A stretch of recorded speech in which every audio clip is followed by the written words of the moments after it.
Guru Kripa Kevala. Namaste and welcome everyone to Satsang today.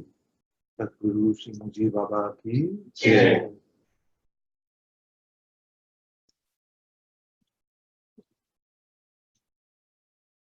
Quickly, I want to make sure that the sound is fine.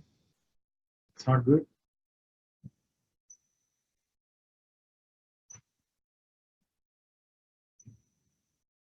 It's not good.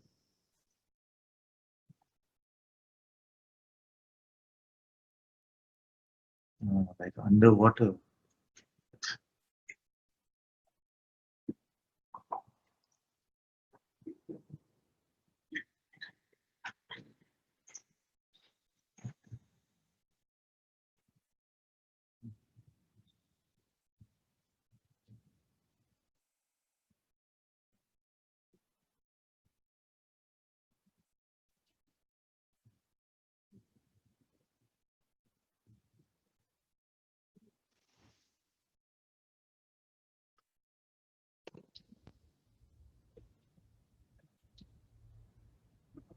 Okay, how is it now?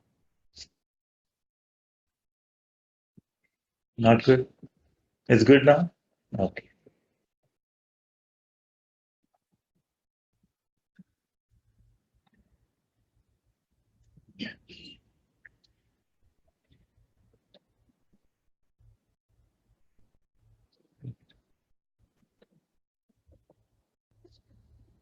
There's some things which I hear or I read from Bhagwan or Guruji and I find them very astounding. But somehow I feel like when I share them, they don't feel like anything much, which is fine. But I just today wanted to make sure that you're hearing them in the same way as I hear them. There's actually no way that I can ensure that, but we have to play like this somehow. So when Bhagwan says that reality just is, or when we say in satsang that reality or truth just is, you see, and the only thing that causes trouble is our attempt to fit it into some idea of what it should be. Try to fit it into some idea of what it should be, and only then the trouble comes. This part is heard. Should I repeat? Yes or no? Let's be open, yeah. Otherwise, we can keep repeating. But if it's not heard, then let me repeat. The truth just is. Reality just is.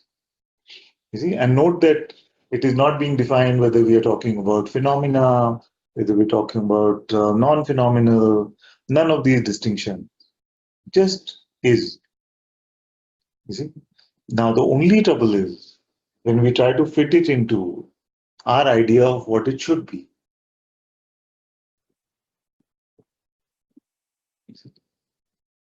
Yes? Yes. At least heard objections we can come to. Okay, so what is being said? First you repeat before the objection comes. Truth is as it is. Yes, truth is as it is. Without any labels, definitions. The problem is with the labels and the definitions. So otherwise, it is as is. The problems is with the labels and definitions as such, yes, and expectation of what it should be. Is it? Then what is the objection? Truth is liberating, is what they say. That's also expectation. So, How empty can we meet it? Even without the filter, she says, but I heard, they say, she says, who they are. is so empty of even this idea. Now, suppose it is not supposed to be anything according to you. Is it? Did the masters also say that the truths, when you look for it with the condition that it is liberating, then it becomes the truth? Is it? Now, How about that it is that liberating that you are not even concerned about liberating? See it again, Bharat. How about if the truth was that liberating that we are not even concerned about bondage and liberation? You see? But if our idea of liberating is still in the box of the intellect, as I've been calling it, the opposite of bondage or something like that, then again we defined it in a box, isn't it? So, yes, empty of even the expectations of what we have heard in satsang. You see, all those were just pointers pointing us here. Now, if the pointers themselves become obstacle, so you've all the thorns which are given to remove other thorns, we build a wall out of those thorns. It can seem like that. In fact, that is what's happening most of the time. For those who have been in satsang for long, this is what can happen. So now, empty of even the idea of liberating, it just is.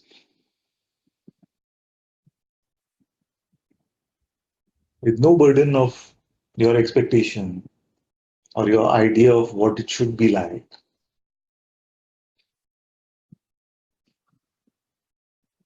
Then,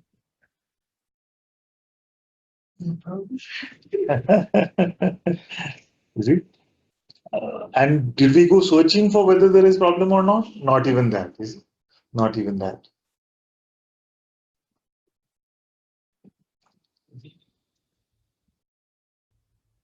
Don't avoid this,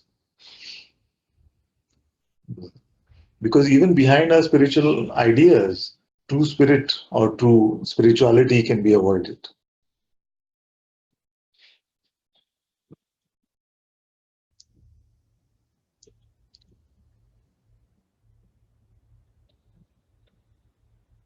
And whatever we expect from the truth, or whatever truth is meant to give us, who is that one with expectations anyway?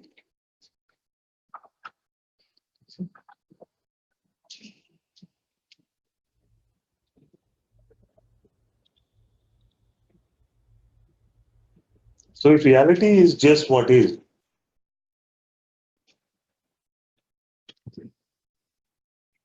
unburdened with the mental, intellectual burden that we put upon it, then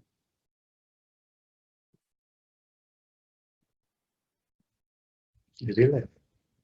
And what is this burden?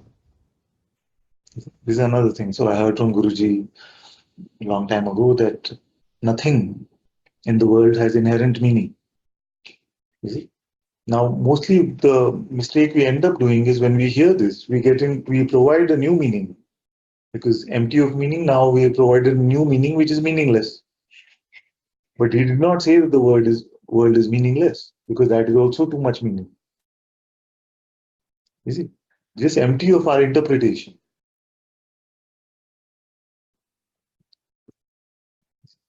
This is what it is.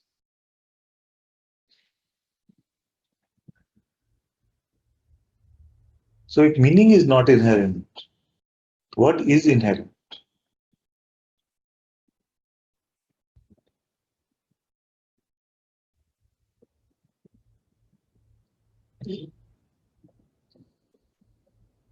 So we look unburdened, empty. This is what it is. And we find that in this, there is no inherent meaning or meaninglessness. Even the concept is not there. So what is inherent?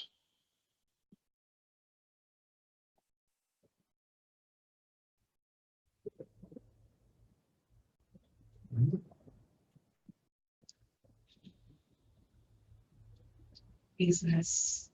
Is inherent. It's not going away.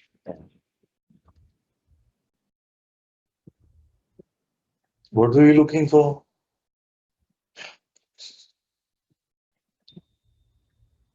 Is it? Anything worth knowing is already known in this way. But if you try to know it, then it gets lost. Is it? I'm not playing with words, not just playing with words. You see, anything that is worthwhile is inherent. You see, the rest of it is all made up ideas.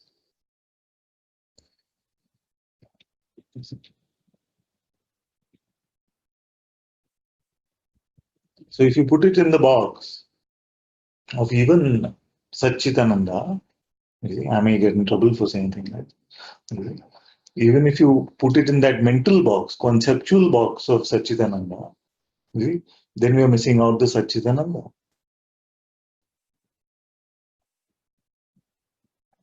When we make that a should be, rather than just a open meeting.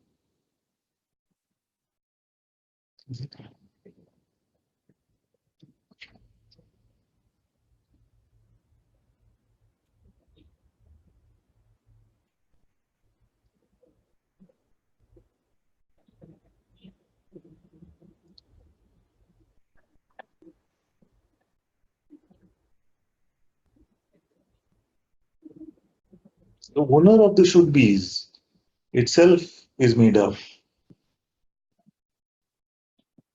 It should be like this, it should not be like this. According to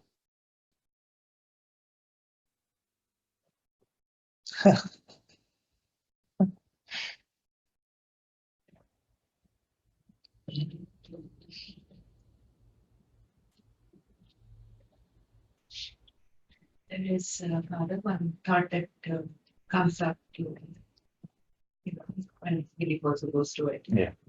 At 50 Well, feet, okay, the first part I'll admit to. 50 feet level, everything is smooth. 50 feet level. Everything is Yeah. smooth. So, but the Which level are you at? The reality is in the details of The reality is in the details. Okay, so what details, for example? I mean, if you just zoom out, everything is okay. But we're not zooming out, we're really zooming in. To label, to define is to zoom out. I mean, from a distance, you cannot make I'm not any suggesting any distance. In fact, complete open is complete intimacy, complete openness, complete vulnerability, complete intimacy. No defenses whatsoever.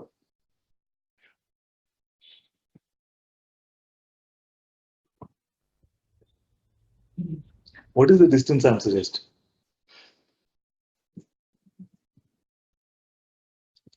And how is it that what I'm saying is at 50 feet, 100 feet, whatever it is?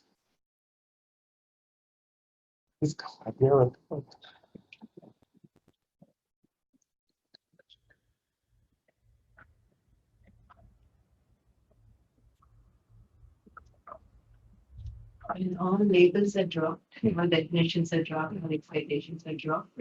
So what I mean by 50 feet. Yeah, but is that more intimate or less? If I had to meet you through the filter of Soumya, you see, then would that be a more intimate meeting or less? Then I'd just be meeting an idea of you.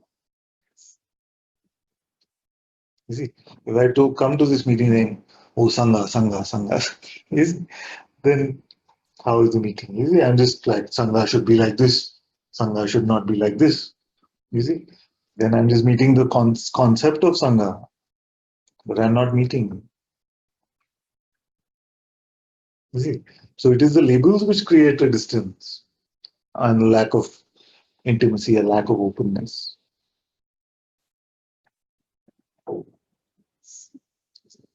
So inherently, in a way, what you're saying is no trouble if I meet it without label. You see, now inherently, what is there? Inherently, is there label? Is there definition, or inherently it is empty?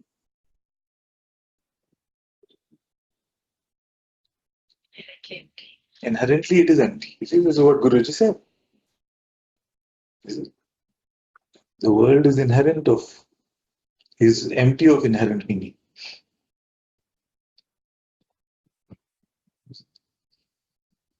So, because it is empty of inherent meaning, you see, What is it full of or empty of otherwise?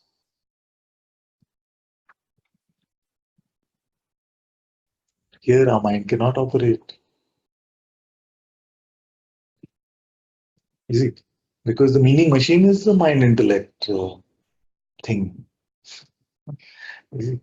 Now, what is left? You said isness. And that also is a term, of course, at the end of the day. But as a pointer, it is amazing. Nothing, also another pointer. You see? So, nothing, which is it's like the absence of something, like the empty glass, nothing, or what kind of nothing? Is it a describable nothing, like nothing, yeah, like that? Because I could say, are you there? Empty of all meaning. Are you there?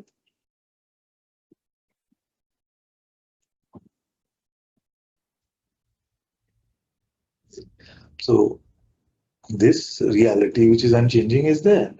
There where we can't say.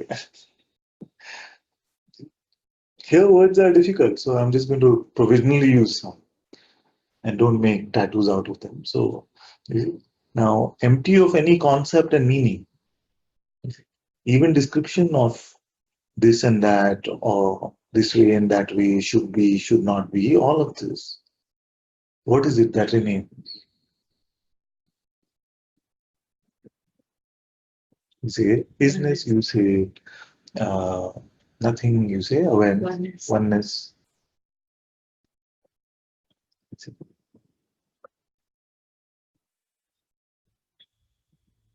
Now, was that difficult?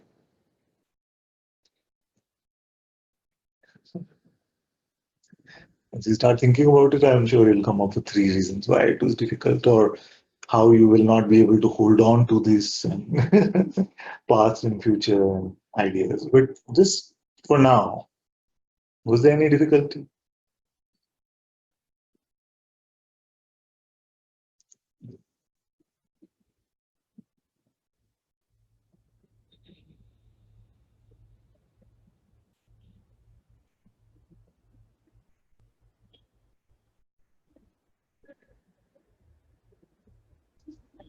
Reality is just what it is, and it is not obscure. In fact, it is apparent.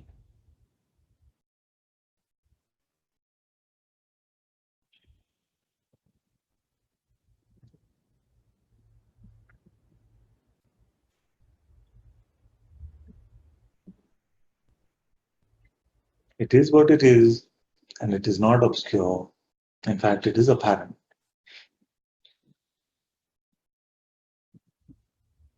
It only seems like it isn't apparent when we have some idea of what it should be.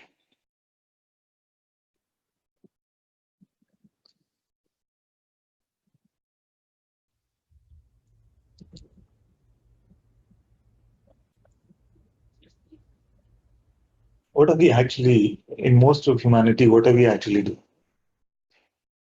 Yeah. We walk into God's house and we say, "This is what your house should be like." Yeah. We won't even do that to us, to a stranger. You go to a stranger's house, can I have some water, please? You enter the house and say, "Why is your TV kept over there? It should be there." You see, why do you have three paintings on the wall? You should have one. You don't do that, is it? But our existence, we are constantly poking at it.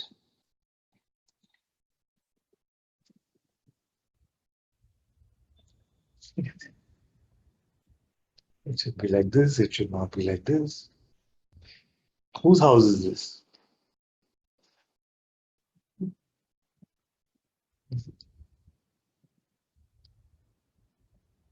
Whose life is this?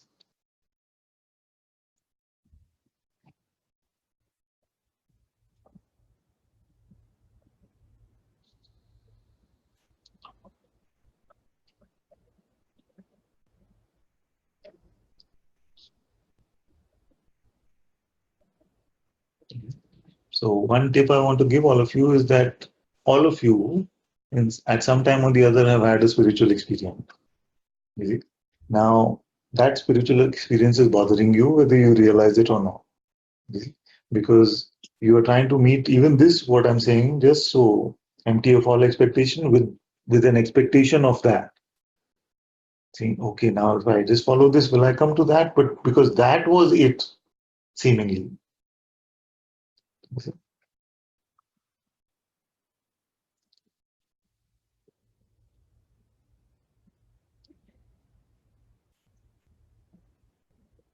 Don't burden this with anything at all. Don't burden yourself with anything.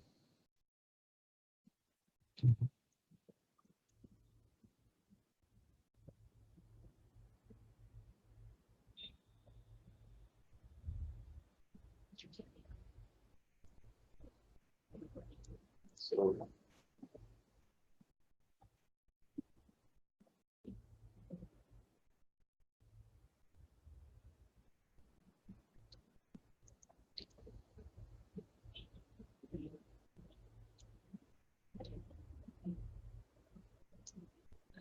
Other leading that without labels or expectations. Without the checker guys are we need checker like that. you need the checker guy. With that itself is the labels and In the expectations. sense because catch ourselves again and again. Because it's coming so often. Give me an example of how that would go. We recognize that we're meeting this moment with some labels and expectations. We drop it. And then again we find ourselves catch ourselves again, Yeah. and again. So when that recognition comes, it is dropped. Is that what you Yes, mean by the checker but guy? then one more thing is picked up.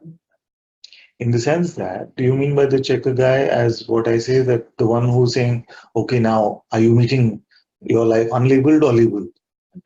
No, because that can be the troublesome one. You hear anything in satsang, and the mind will take it on and make itself your inner guru in a way, saying, "See, Ananta had said, meet your life empty of expectation. What are you doing? You see, this is not expected from you." So this kind of this is what we usually call the check. Just that if you mean that this pointer is there and it's working in the sense it works like a reminder when you're getting caught up in your own ideas about yourself and you end up dropping it, it's fine. That's what pointers are for.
So, what is the type of house guest that you like having? Yeah? One who's constantly complaining, saying this is wrong, this should be fixed, this should change, this should not be like this, like that? Or one who's just okay with everything?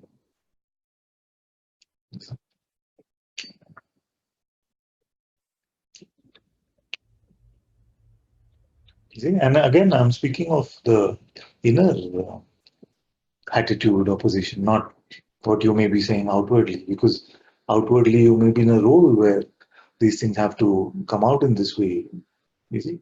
But inwardly you could be completely at peace, neutral. You see? So again, don't mistake the activity to be a doing.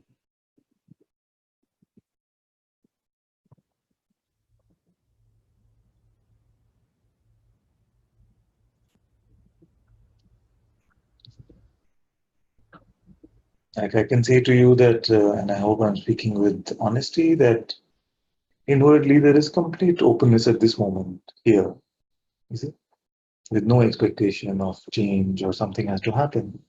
And yet the words that may be coming out of this mouth may seem like, they're provoking you or wanting to change you or something like that.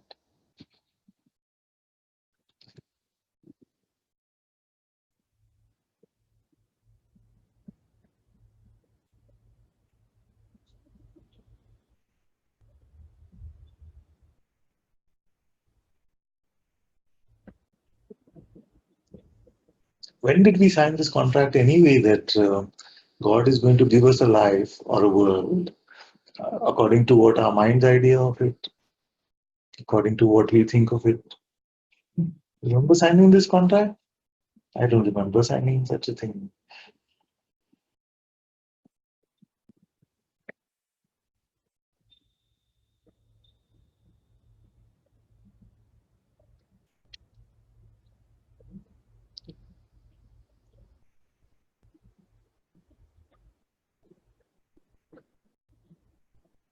And everybody's idea is different. So what is poor God supposed to do?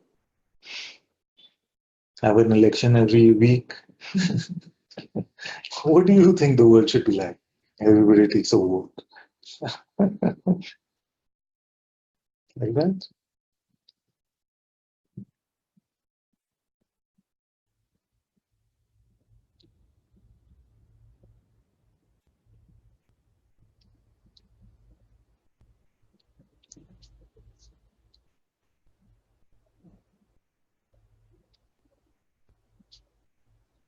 That's why I say that getting freedom actually is only about giving freedom. What we are not given freedom to ends up seeming like our bondage.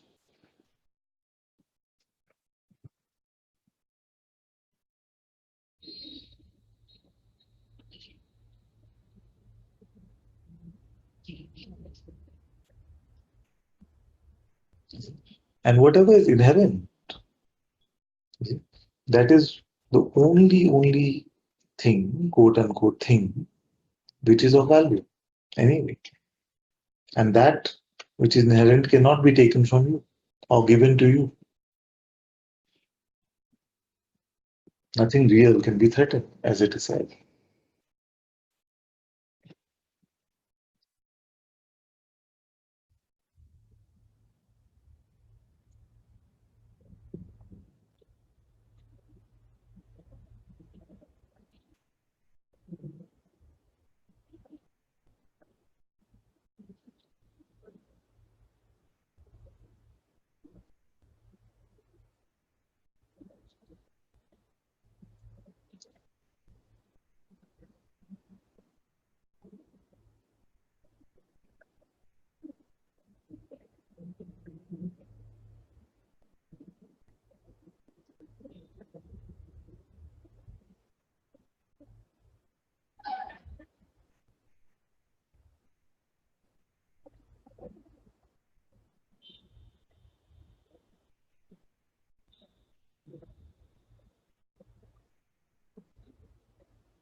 How do we have a should?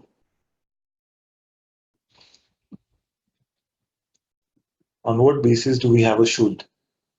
Should be, should not be.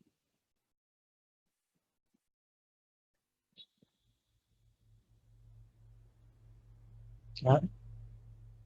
What we were talking of the other day. Better, what do we think is better? Better or worse? Is it? But better signifies time, it signifies distance. So series can keep telling us that it is what it is, you are that, you see. But in the idea of getting better, you see, we create state one and state two, going from something to something else. And all our resistance is based on these ideas.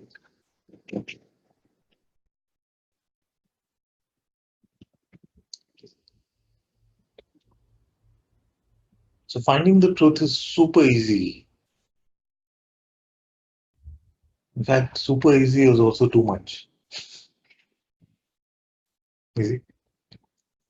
The only obstacle is this our ideas of should and should not. So I want to keep emphasizing this point till you tell me to stop. Which is that the truth is just what is, and it is not concealed, it is not obscure, it is apparent. Now you have to say what is apparent or inherent. You already said isness, nothing, uh, openness, or oneness. What were we looking for? Apparently, we were looking for this oneness, isness, that which just is.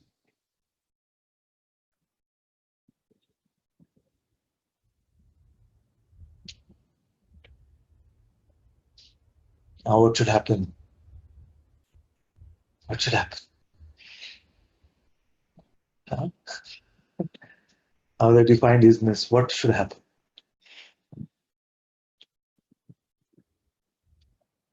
Huh? Enlightenment? Huh?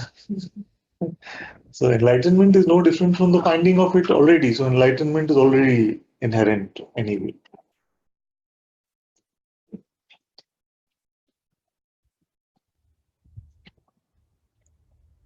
Freedom? No difference again.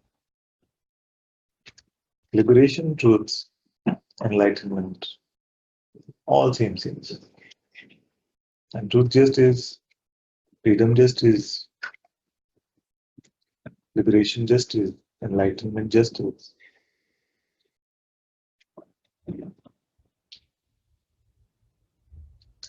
Is it according to the mind's idea of what it should be? Probably not. But you won't like that anyway. If it was that, you would be tired of it soon, whatever the idea is.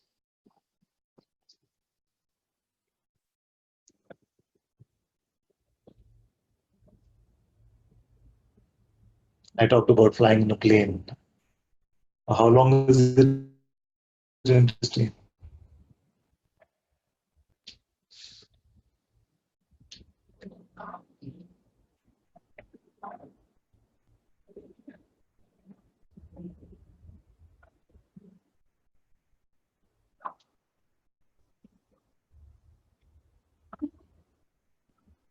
So nothing should happen as a result of this truth. Everything can happen, but there is no should.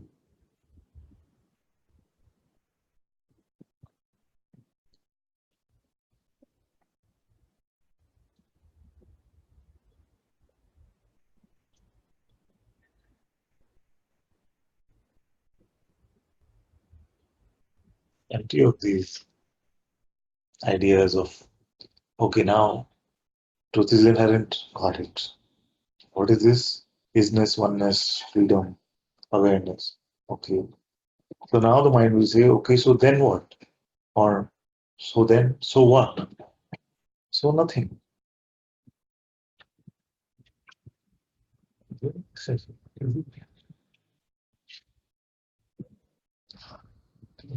So this truth for truth's sake is about that. Just reminding you that when the so what comes, there is no so what.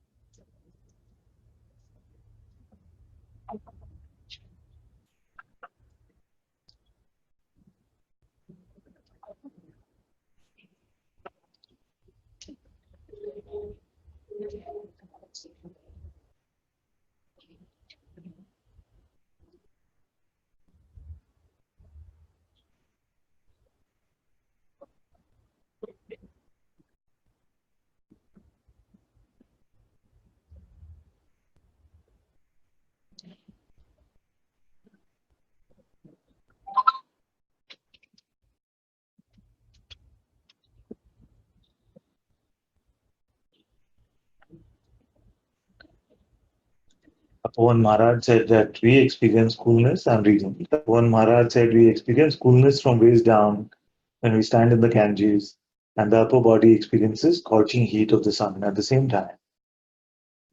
But our problem is coolness we accept, but scorching heat we don't want to accept. How to have this acceptance? It has to be forced. You feel like that.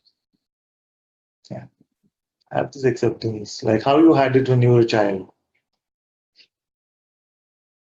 What led to the loss of innocence?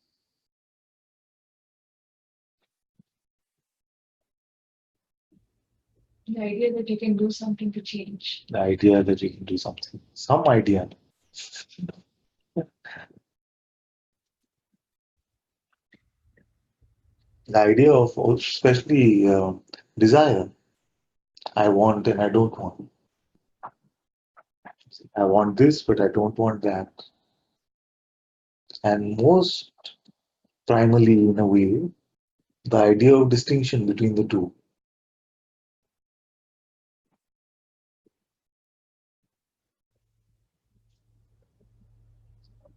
Uh, Again, I'm going to use an idea that you have to hear. So, the experience is empty of the idea of it.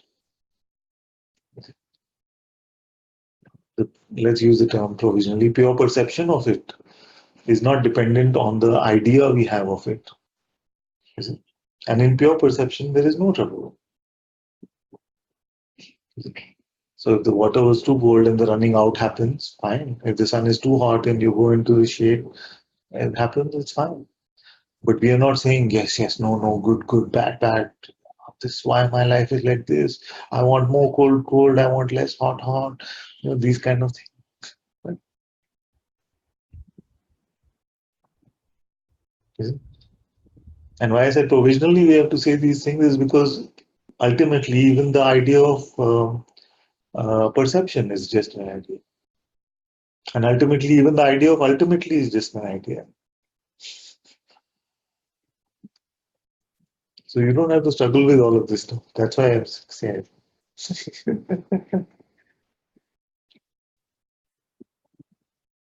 It's not going from grade A to grade B to okay now better idea now ultimate idea. Then ultimately that even the ultimate idea is just an idea can become the idea. You see, it's not that game we are playing.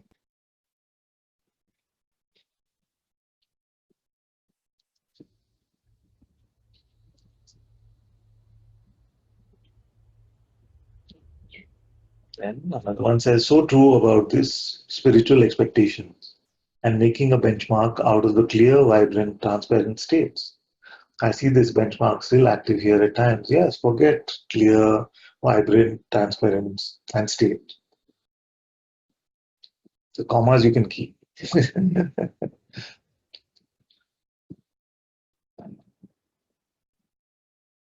Although when I look, it is very clear. The seeking can never be for awareness, but just for some higher states. This habit of measuring and concluding seems to keep some me entity alive.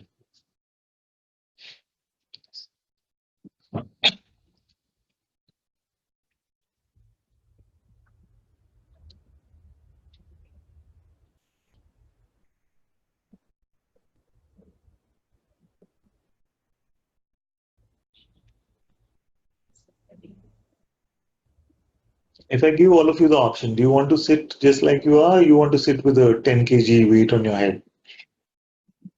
What would you pick? Some are doubting even that. No, it's your choice. What choice? No choice is no burden then.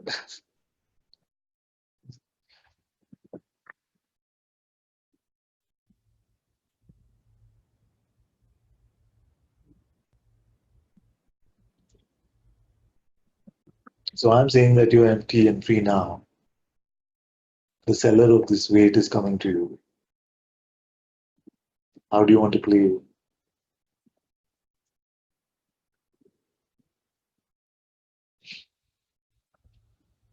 And what does the sales pitch start with?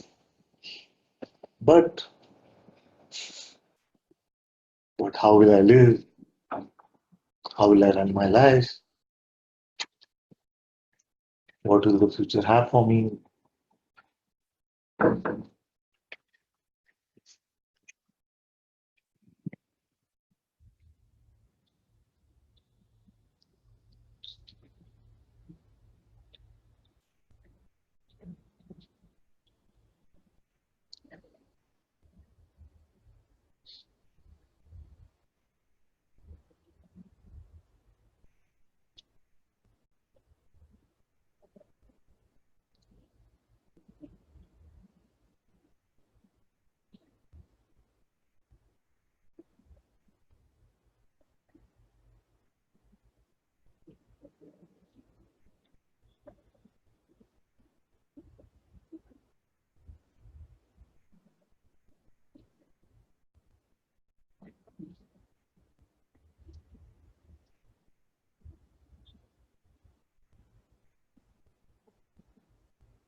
So, what do we actually want?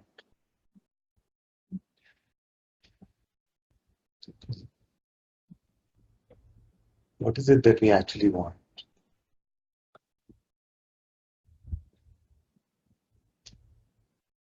You don't have to say it out loud, just at least put that in your own light.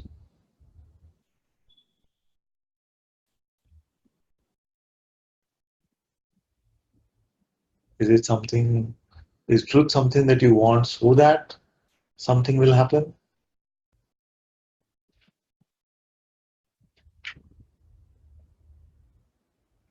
or not happen?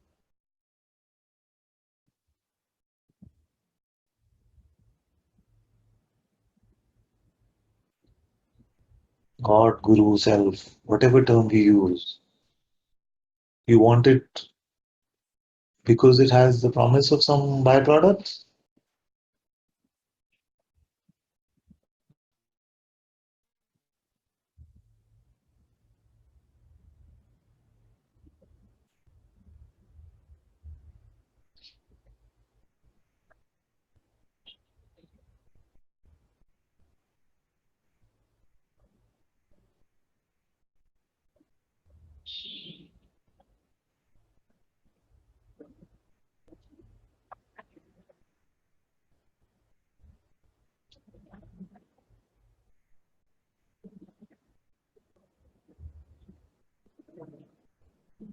Many feel that we want spiritual experiences.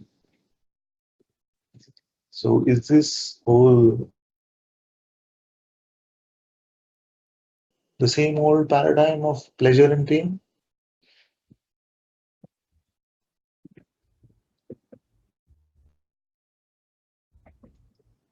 I want spiritual experiences, presumably they're pleasurable.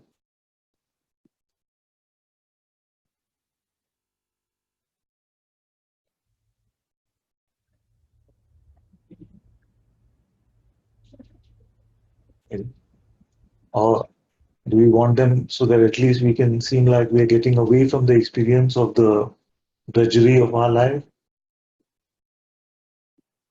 Still in the same, avoiding pain.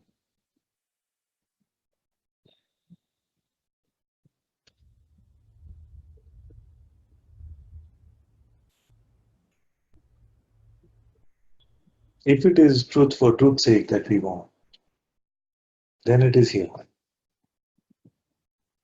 If that truth has to live up to your head about what it should be, then you can keep chasing it forever.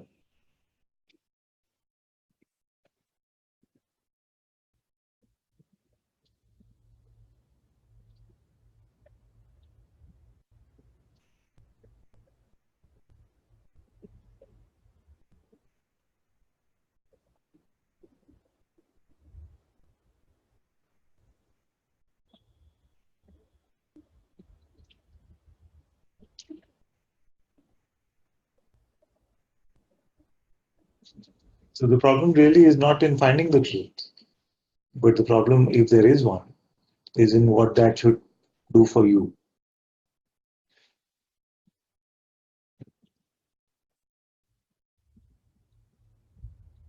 What kind of experience must it be like? Is it? What must it look like? What benefit do I get? Will it stay? Or living from the truth. How can I live from the truth? Huh?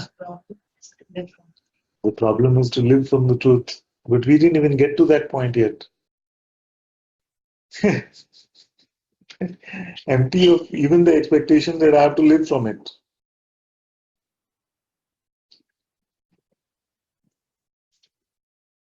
You want the 10 kg burden or you want to sit as you are? Now, live from it sounds like a 50 kg thing. Who is going to decide to live from it? Life is going to, truth is going to, or this non existent me is going to?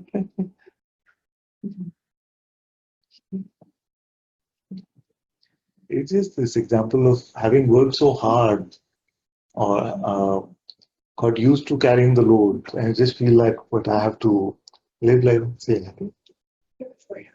and Just get used to not picking up. yeah, You mentioned the man was working at the exactly. airport. Airport. Exactly. So, yes. So, let me worry about that. Because if you even take that metaphor of the man working at the airport all his life, or the woman working at the airport all her life, got used to picking up bags from the conveyor belt, then it may seem like, okay, uh, this getting out of the habit will take some time because I'm so used to it. So it'll be compelling. Now, that itself may be a bag on the conveyor belt. Is it?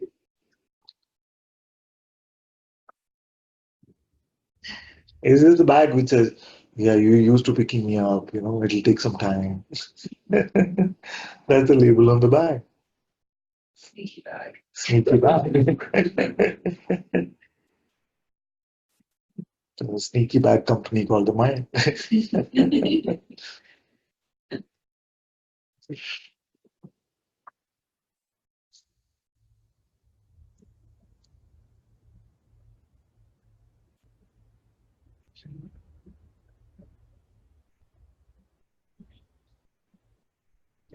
And this is in a way what I meant about the checker guy. The checker guy will come and say, see, you're still picking up so many bags. You are so, it's going to take you a lot of time. Obviously, your habit is very strong. All of these things, they're just bags.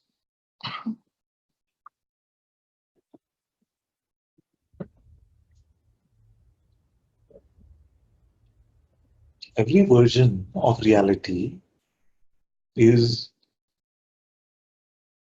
going to seem burdensome. And thoughts are nothing but versions of reality. Reality is indecipherable to thought, but not to you.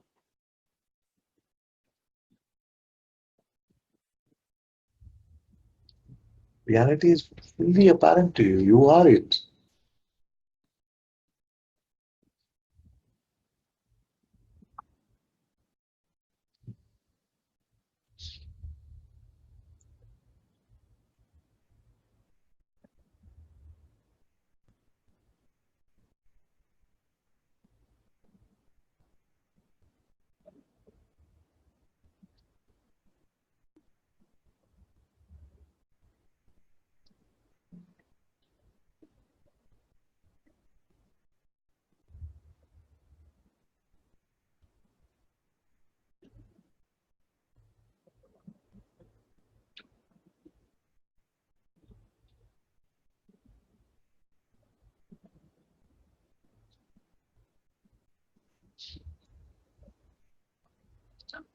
And says, I feel I like truth, but I have to love only truth.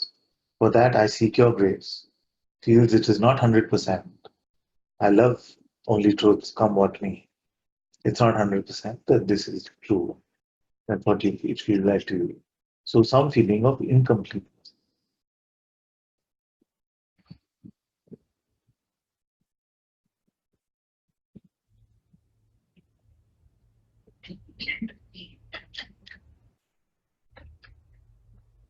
You see? So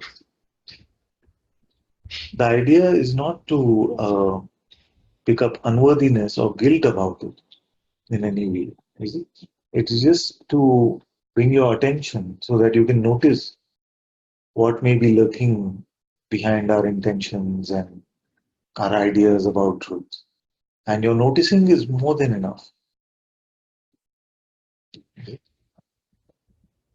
Your noticing is more than enough. It doesn't even need to be followed up with an intention.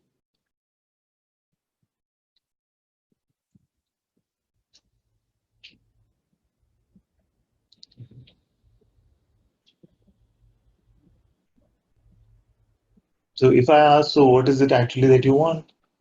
You may say, Ananta, I just wanted a peaceful life. You see, something like that. And just to notice that is enough. You see, whatever you hear in satsang is enough. Because the mind will do the translation job, interpretation job of even what is being said, and it'll make it seem like it becomes more applicable to the me. But actually, the variants are not needed at all. So what is being shared is quite straightforward and direct.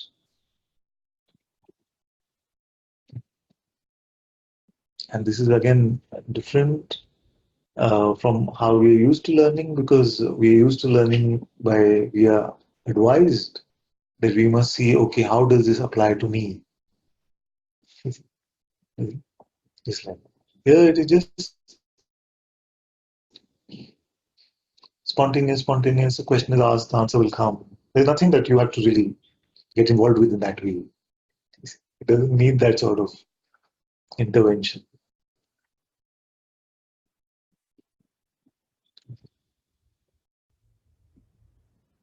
Consciousness is playing a game of bringing things into its own light, as if it had hidden them away. And in bringing these things, these ideas into its own light, they are dissolved.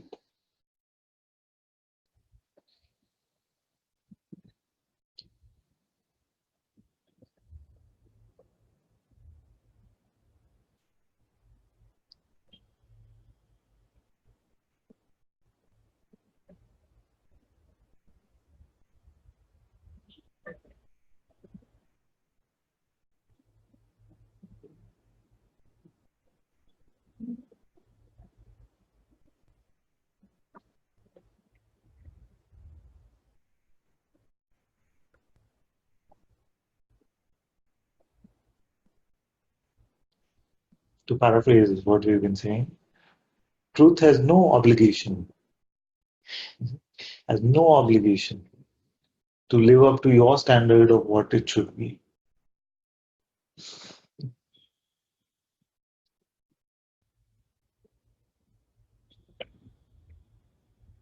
Say. Yeah. I'm still stuck with the old thing. Yeah, which is Meet like without expectation Yeah. and ideas. Who's meeting? Yeah. And then because it sounds like a verb, right? Yes. So it's not even a verb. No, even meat is just provisional. See, empty of idea, there is no like meat is also an idea. There are no two left to meet. We can't even say then only one remains, actually.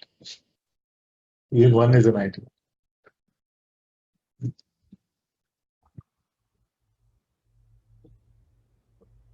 Like in one idea, including of one, all the other ideas are contained. One notion is all we need to have our full bag of notions with us.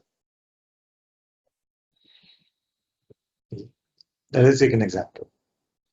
Suppose a thought came and you ended up believing it, you see, and you say, okay, oh, I was thinking, really like that.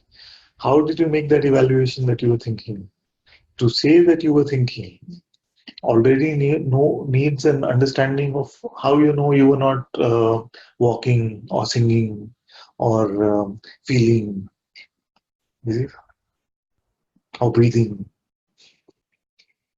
So almost like in an instant, we in our claim to recognize what that was, we've done an evaluation of all of the other notions, and we said this is what it is.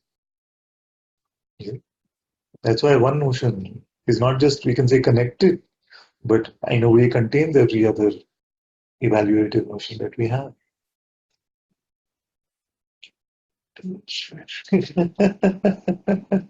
You see, but even that is evaluative.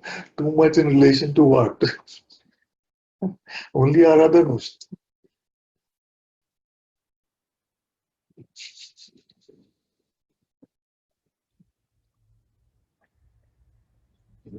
Because some may say that, okay, I'm going to meet every moment as it is, but what's the harm? I'm just going to say this is hand, this is leg, this is sitting, this is walking, this is this.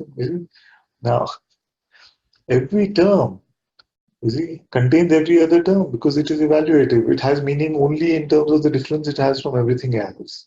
You see, and secondly, it has a personal history for you.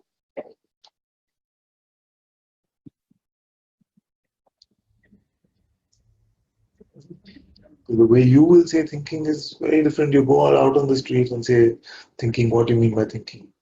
You see, they'll have a different idea. So every term has a different history for you. So inner notion is contained this entire world, actually, or our world view at least.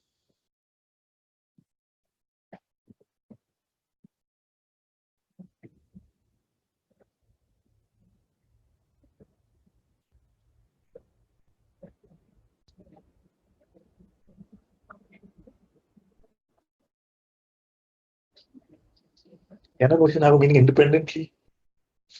Doesn't have. It's only in relation to other ideas. Like, can there be an up if there was no down? It's only relative. You see? So in the upness idea contains the idea of our full worldview.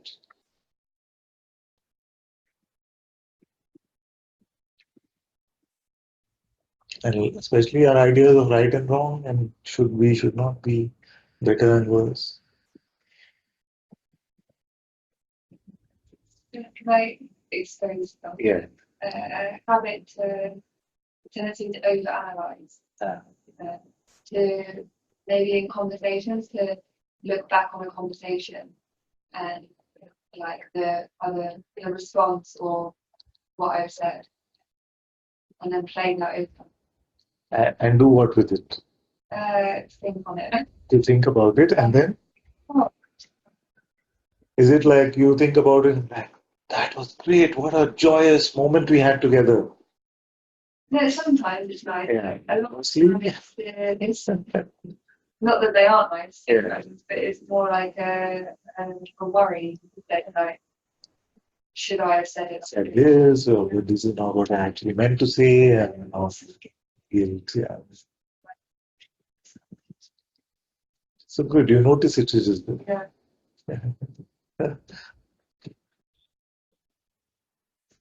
Just to leave that together, leave it all together. Yes, but not with the thing, not with the condition that if it comes back, because you say it is a habit, then not to feel guilty and say, okay, I'm doing it again.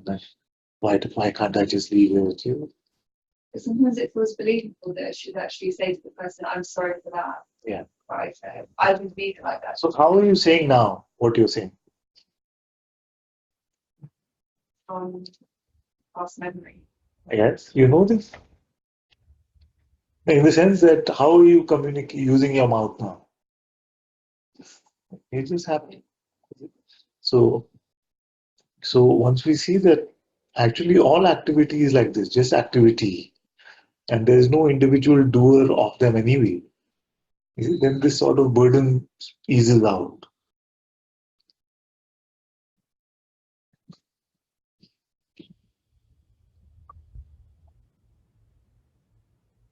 We don't know how to move a finger actually. Who here knows how to move a finger? Huh? You know, the moving happens. Do you know how? You might have an explanation for it, but you don't know. You might have an explanation which says, oh, the neurons in my brain fired, and then I moved my finger. So, how you fired the neuron? I can guarantee you that nobody here knows how to fire a neuron. And if that is the precondition to moving your finger, then how? So, we lived in these like just notional ideas.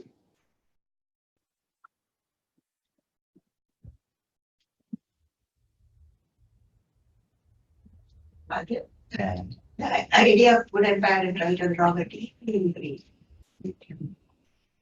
that's why satsang every day. She's right, that the conditions seem like they're deeply embedded.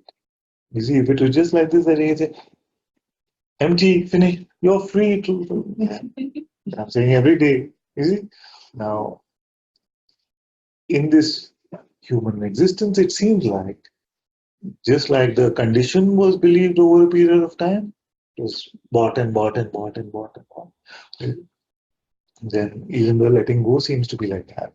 Why I don't emphasize that point enough is because if you take charge of your progress, you're going to impede your progress.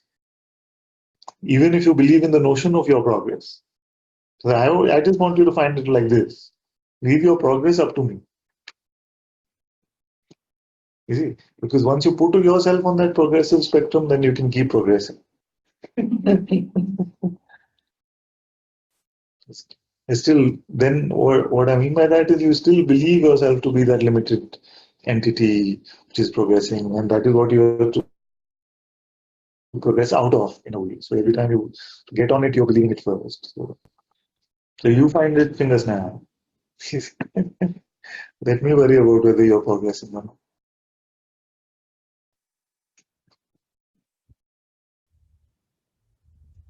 It's like somebody came to you and said, "I'm taking care of it." You see, mostly the reactions are not like morose. Like if you were checking into the hotel and the reception at the reception they told you, "Welcome, sir. All your expenses are paid, and you don't have to do anything. Everything here is taken care of." Will you go?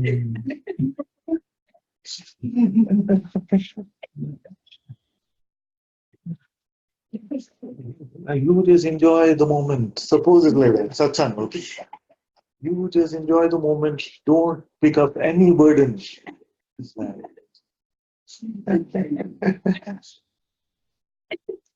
I don't know if I can do that.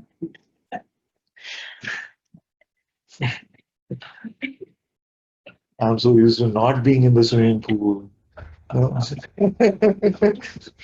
My habit is to not be in the pool. So can I really be in the pool?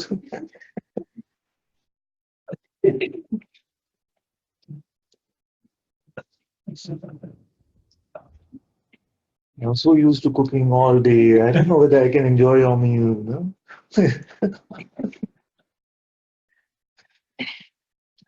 And like Guruji says, it's strange. Our complaints are strange. He says, I'm telling you, you are the Supreme Lord.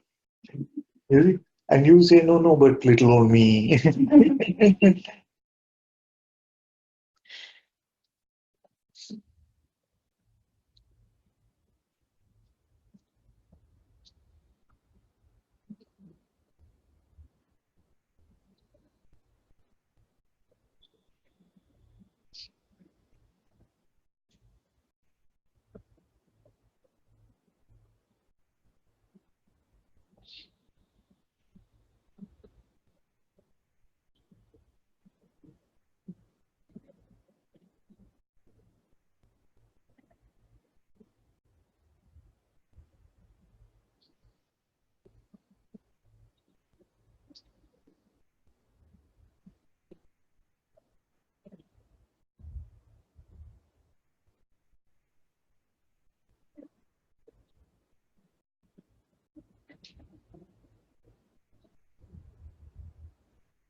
Thank you all so much for being in Satsang today. Sadhguru Sri Muji Baba ki Yeah. Guru Kripa Pro.